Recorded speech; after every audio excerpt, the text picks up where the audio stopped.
Selamat malam, saya dari Pagak TV dan Malang Update News Channel. Eh, Malam ini kami kedatangan adik-adik mahasiswa Unibro. Luar biasa, terima kasih teman datang adik-adik.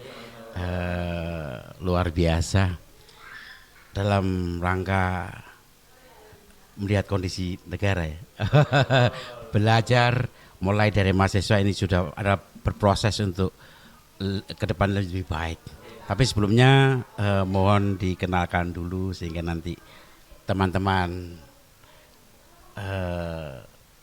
ya dari pemirsa teman-teman kita itu biar kenal gitu ya. Oke, dari Mas siapa? Pak, perkenalkan saya Aska selaku Ketua BEM Universitas Brawijaya di tahun 2025.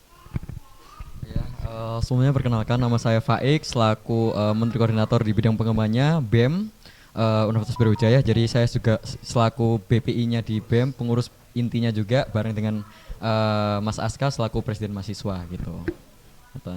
Oke, terima kasih. Langsung saja ya. Kita baru-baru ini kan habis demo ya. Wah, kemarin pada saat demo turun enggak ya adik-adik ini? Nah, ini juga menarik sebetulnya Pak, karena kan kita tahu bahwa tidak hanya di Kota Malang saja demonstrasi itu kan terjadi, tapi hampir di semua titik kabupaten kota yang ada di Indonesia terjadi pergolakan. Nah, standing position daripada BEM Universitas Brawijaya tentu kami turun.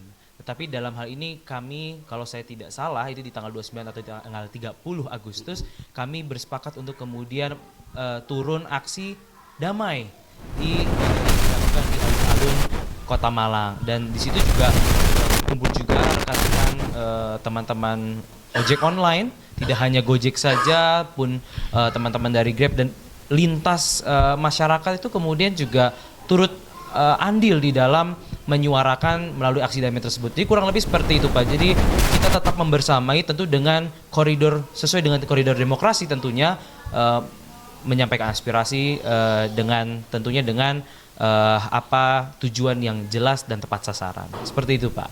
Nah, sebenarnya kemarin itu bisa dipertegas lagi Kak. Tuntutannya apa sih sebenarnya itu ya? Nah, ini juga menarik Bapak.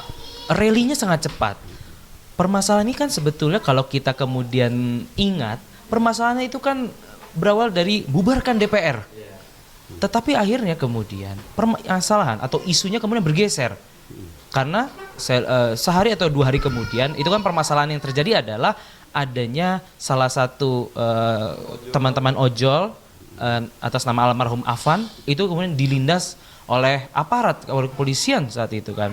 Saya juga lupa itu Brimob atau apa ya, itu kemudian dilindas dan itu akhirnya menjadi memantik emosi amarah tidak hanya yang ada di Jakarta tapi seluruh Indonesia seperti itu.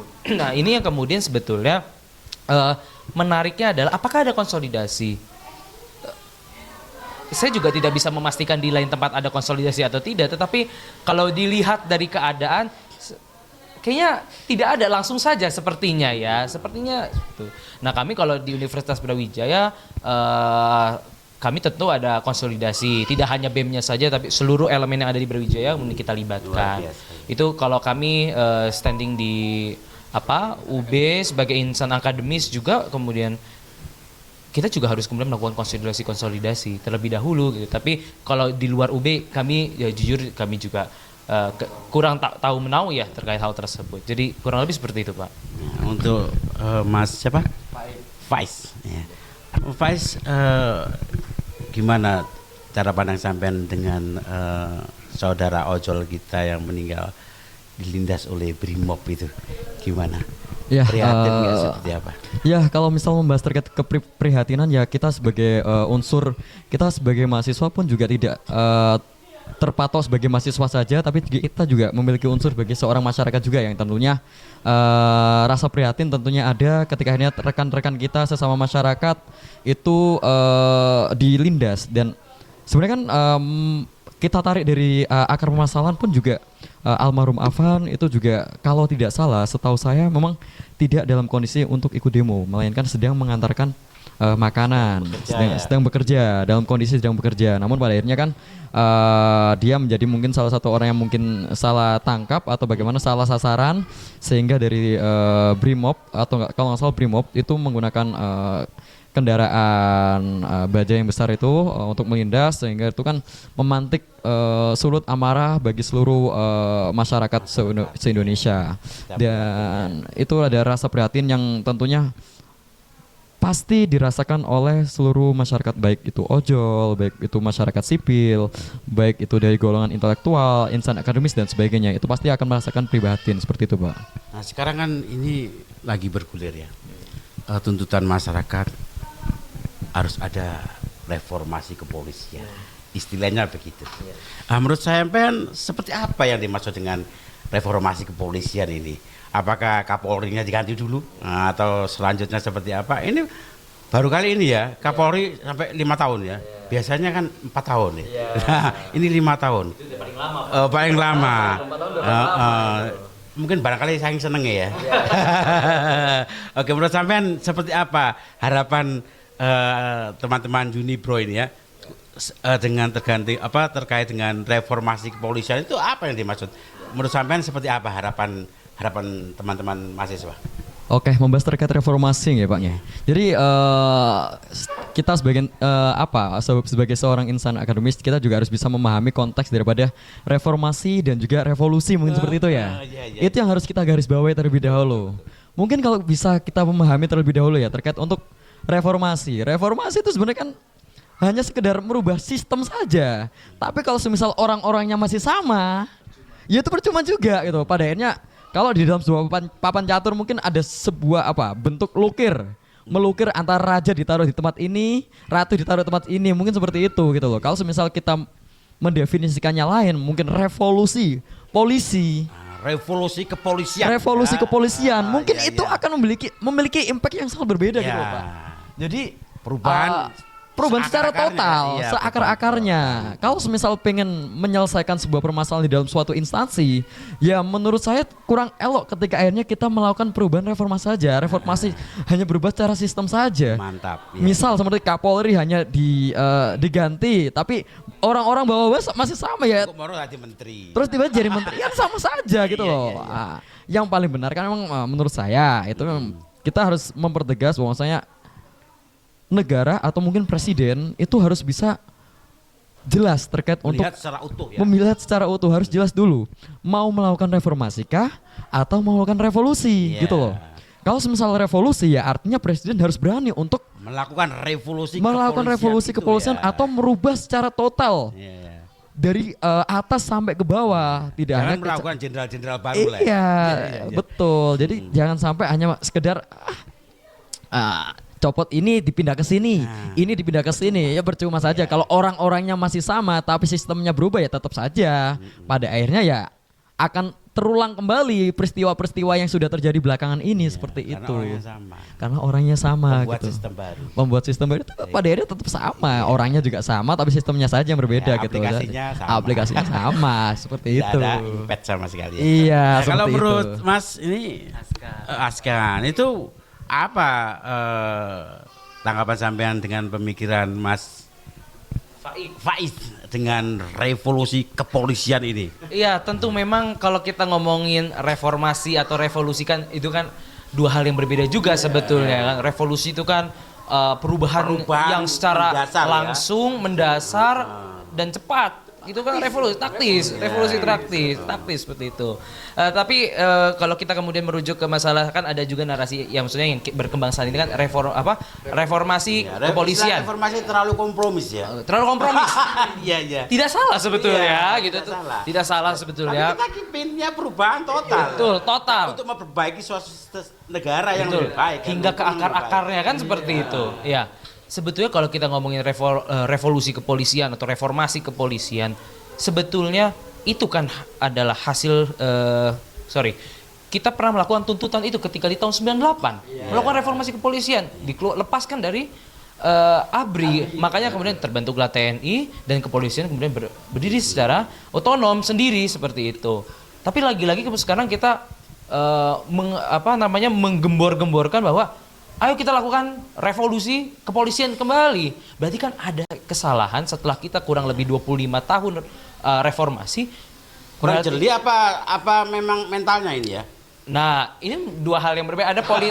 Ini dua hal yang berbeda juga sebetulnya. Kalau kurang jeli, saya rasa nggak juga lah Pak ya. Kalau kurang jeli sepertinya tidak gitu. Cuman memang ada keinginan-keinginan oleh elit tertentu, ya bisa saja itu kemudian terjadi. Namanya manusia ya. Iya, luput khilaf. Khilaf kok terus. Khilafnya 5 tahun ya. Bisa aja masukan pentingan mungkin ya. Iya, jadi jangan-jangan reformasi kita tuh sudah kemasukan angin ini. Harus dikerok. Harus dikerok dulu ini biar keluar ini kan. Nah, sebenarnya kaum muda ini kan nggak mengenal istilah kompromi ya. Iya. Kalau salah ya sudah salah kan. Kalau perubahan ya perubahan. Itu yang namanya revolusi. Tapi saya juga ingin menekankan Pak, tadi apa yang disampaikan oleh Mas Faik ya. Gak hanya revolusi atau reformasi kepolisian itu tidak hanya sebatas kita mengganti Kapolrinya saja. Itu nomor satu. Itu harus sistemik. Kalau tidak dilakukan penyelesaian secara sistematis, secara tanggung jawab kepolisian seharusnya apa sih, pengayoman dan ketertiban, itu kita harus kembalikan pada norma-norma yang fundament. Sama saya juga ingin menyampaikan bahwa kalau kemudian kita lihat selama kurang lebih 1 abad terakhir ini, apakah di abad 21 ini pernah terjadi revolusi? Tidak pernah ada. Iya. Revolusi itu apa? Yang paling terdekat revolusi industri. Iya. Perancis. Akhirnya di abad 21 ini hanya terjadi pengulangan saja, siklus. Oh ya udah, nanti cuma ganti kepala aja lah, ganti orang baru, tapi ya sifatnya ternyata sama saja kan. Akhirnya kehidupan kita sangat siklus sekali. Oh ya udah, ini kisruh, kita balik lagi seperti ke 98, ubah revolusi kita, revolusi kepolisian, terus muter lagi seperti itu 25 tahun, 30 tahun ke depan. Namanya perubahan memang akarnya ya dari orangnya ya sekalian dengan sistemnya. Jangan sistemnya orangnya sama. Begitupun sebaliknya. Betul. Sehingga reformasi 25 tahun yang lalu itu kita patut pertanyakan. Ngapain kita tahun 25 tahun yang lalu itu, tujuan kita apa ternyata sebetulnya? lebih parah sekarang. Ternyata lebih parah ketimbang yang lalu-lalu seperti itu. Parah, betul. Ya, kan? Kemudian satu lagi ya. Ini sekarang sedang berproses ya. Harapan adik-adik mahasiswa kan tuntutannya kan kepada pemerintahan ini lebih bersih, lebih baik. Ini terkait masalah ekonomi. Nah, sekarang seperti apa ini prosesnya Menteri Keuangan itu? Ya, ke Menteri Keuangan yang baru yang baru. Itu Purbaya. Kalau menurut sampean Menteri yang baru dengan yang lama ini kan perbankan. Salah satunya kan progresif ya.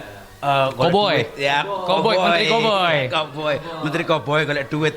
Ini menteri ngeman duit. Apa seperti itu? Menurut saya seperti apa ini perbedaan menterinya? Kalau kata Pak Jokowi, ini saya mensitasi ya Pak ya. Kalau kata Pak Jokowi, Bu Sri Mulyani sama Pak Purbaya itu beda mazhab. Jadi saya jawab kalau kata Pak Jokowi gitu ya. Tapi beda mazhab. Yang sekarang kan menterinya sangat koboy. Ya, kalau Sri Mulyani mazhabnya apa? Itu mazhab hati-hati sepertinya. Eman-eman. Eman-eman. Tapi faktanya kebobolan terus. Itulah. Kemudian satunya mazhabnya apa? Karena kebetulan saya juga bukan orang ekonomi tetapi memang lebih, kalau Pak Purbaya ini kan kita lihat kebijakannya sangat koboy dalam artian dia berani kemudian menghadapi resiko yang tinggi seperti itu. Jadi berbeda dengan Bu Sri Mulyani. Kalau kita kemudian melihat 10 tahun terakhir, Bu Sri Mulyani relatif ingin adanya kestabilan secara ekonomi gitu. Tetapi di sisi lain kalau Pak Purbaya, ibarat kalau pemain saham itu orang yang suka main saham, ya udah langsung aja tarung. Oh ini bakal untung besar kan, nih seperti itu. Safe ya. Tapi kok golek pajak terus dari rakyat kecil nih? Itu gak safe ini kayaknya. Bolong ini. Justru itu minta duit. Minta duit dari rakyat kan seperti itu. Kalau menurut sampean gimana itu? Ini ya, Pak. Sri sama Pak Iya. Purba ini. Itu kan kalau tadi Mas Aska tadi kan memberikan perspektifnya Pak Jokowi ya. Ini biar lebih aman ya. Nah, kalau saya tuh membuat sudut pandang analogi yang berbeda mungkin Pak. Saya memberikan Sama analogi. artinya ya. Nah, analogi mungkin seperti ini ya. Kalau karakteristiknya Bu Sri Mulyani itu seperti kiper, Pak. Kiper. Jadi karakteristiknya Bu Sri Mulyani itu kiper. Tapi kipernya itu kebobolan terus gitu. Kebobolan terus. Bolong terus, gak kepegang terus boleh lah. Kalau Pak Purbaya itu karakteristiknya yaitu penyerang. striker. Dia tuh langsung nyerang. Wah, ada peluang nih, tembak dor. Gol atau enggak wis pikir carry. Golekno duit APBN ya. Iya.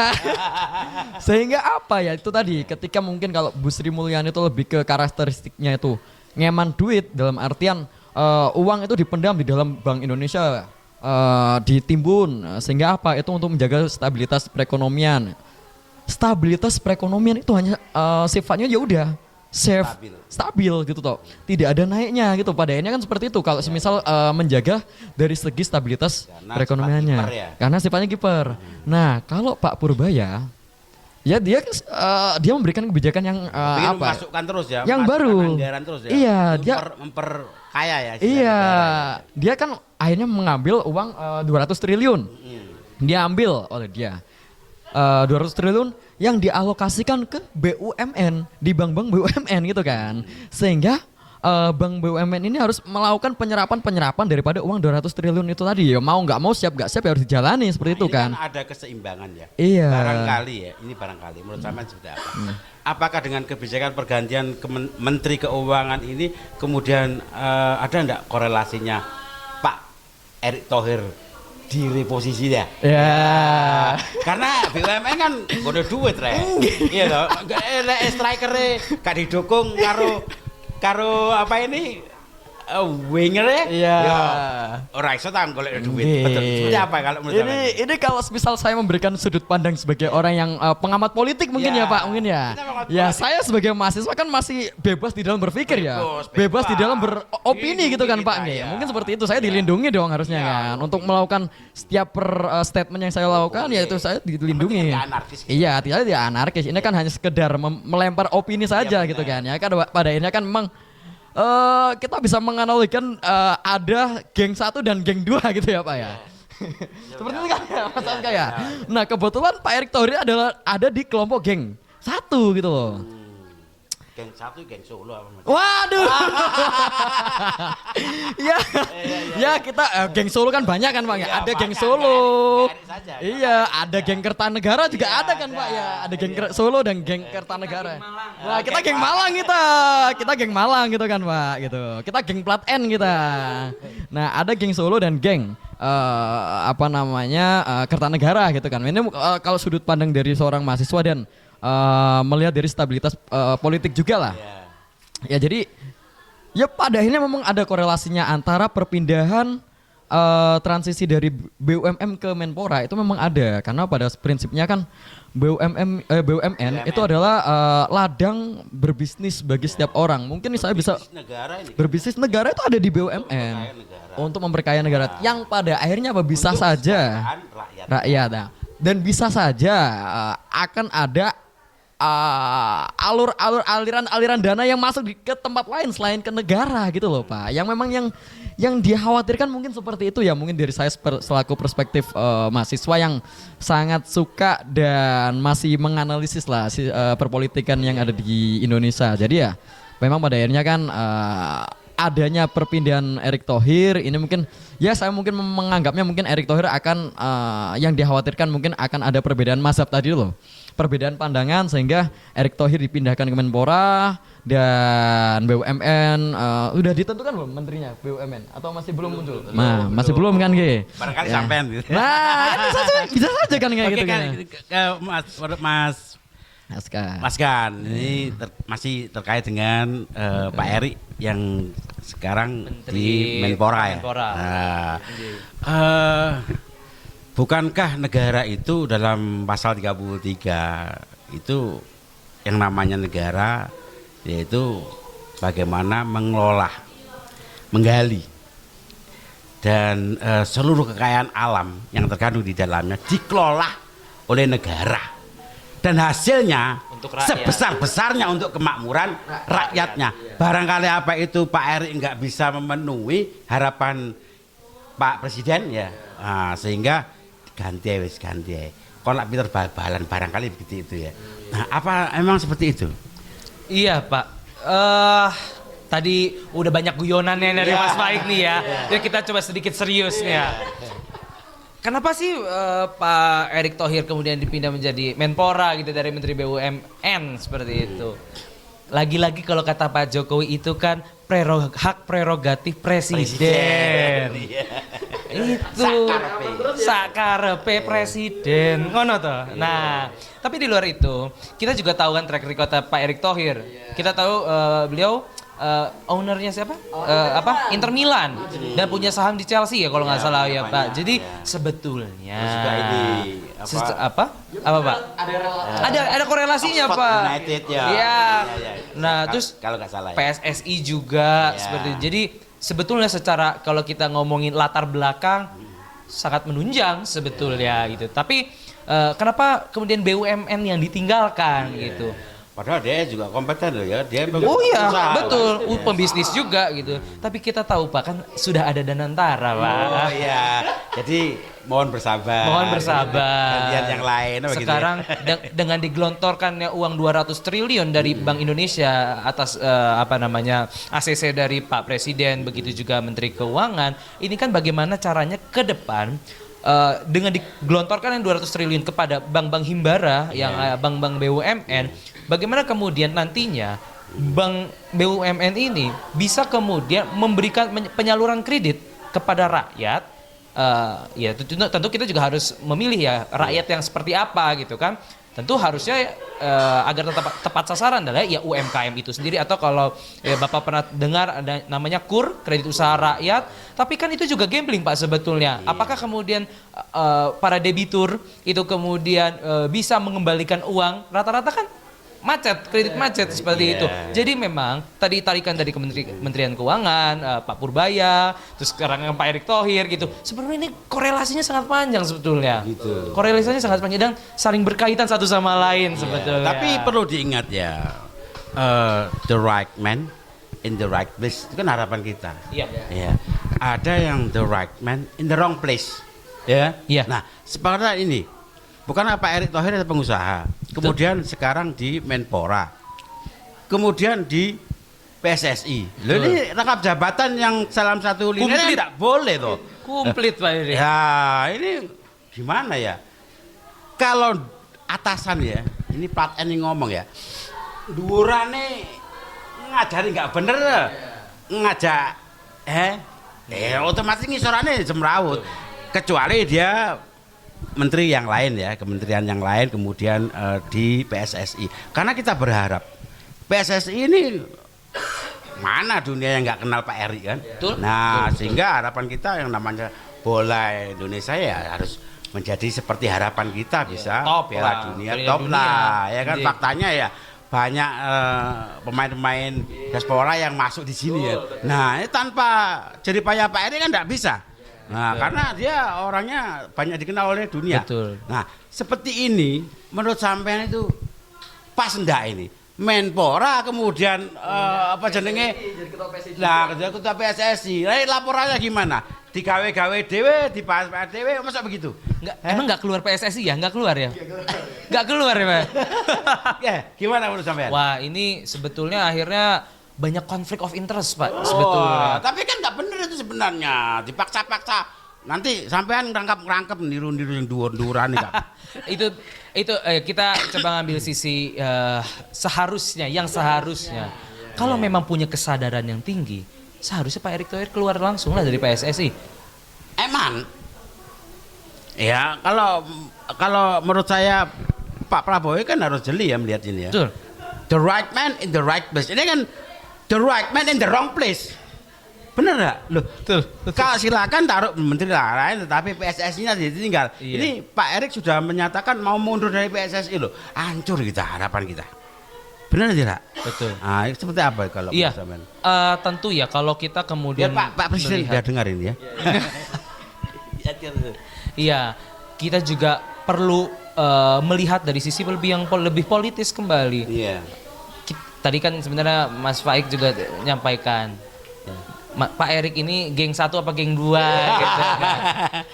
Jenis kelaminnya saja kita juga belum tahu sebetulnya Betul, yang ya. mana.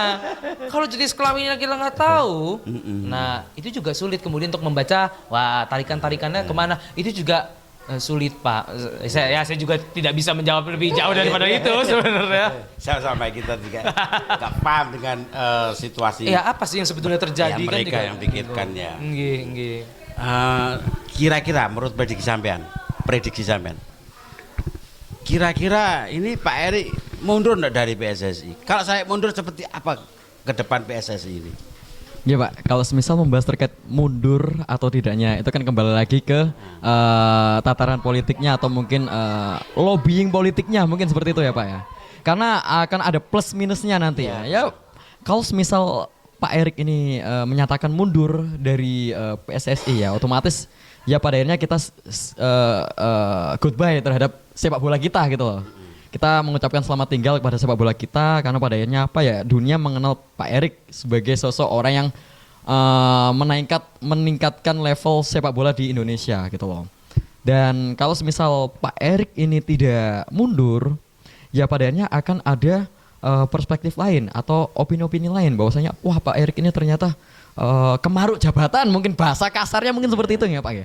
Kemaruk jabatan, oh dia sudah menjabat sebagai menteri. Rangkap jabatan rangkap ke tempat lain kan nggak masalah. Nah, Satu linear gitu. kalau satu linear dia balik lagi kayak seperti yang jenengan jelaskan tadi. Masuk wes sudah jadi PSSI, ketua PSSI, dia kasanya mungkin akan LPJ-nya ke menteri, berarti kan ke dirinya sendiri. Dia menandatangani PSSI-nya, LPJ-nya PSSI proposal di tanda 3G dhewe, dia ajakno dhewe ning wonge dhewe. Mari di ACC dhewe wonge. Lah kan pada akhirnya kan wah ini kan situasi yang rancu lah gitu loh.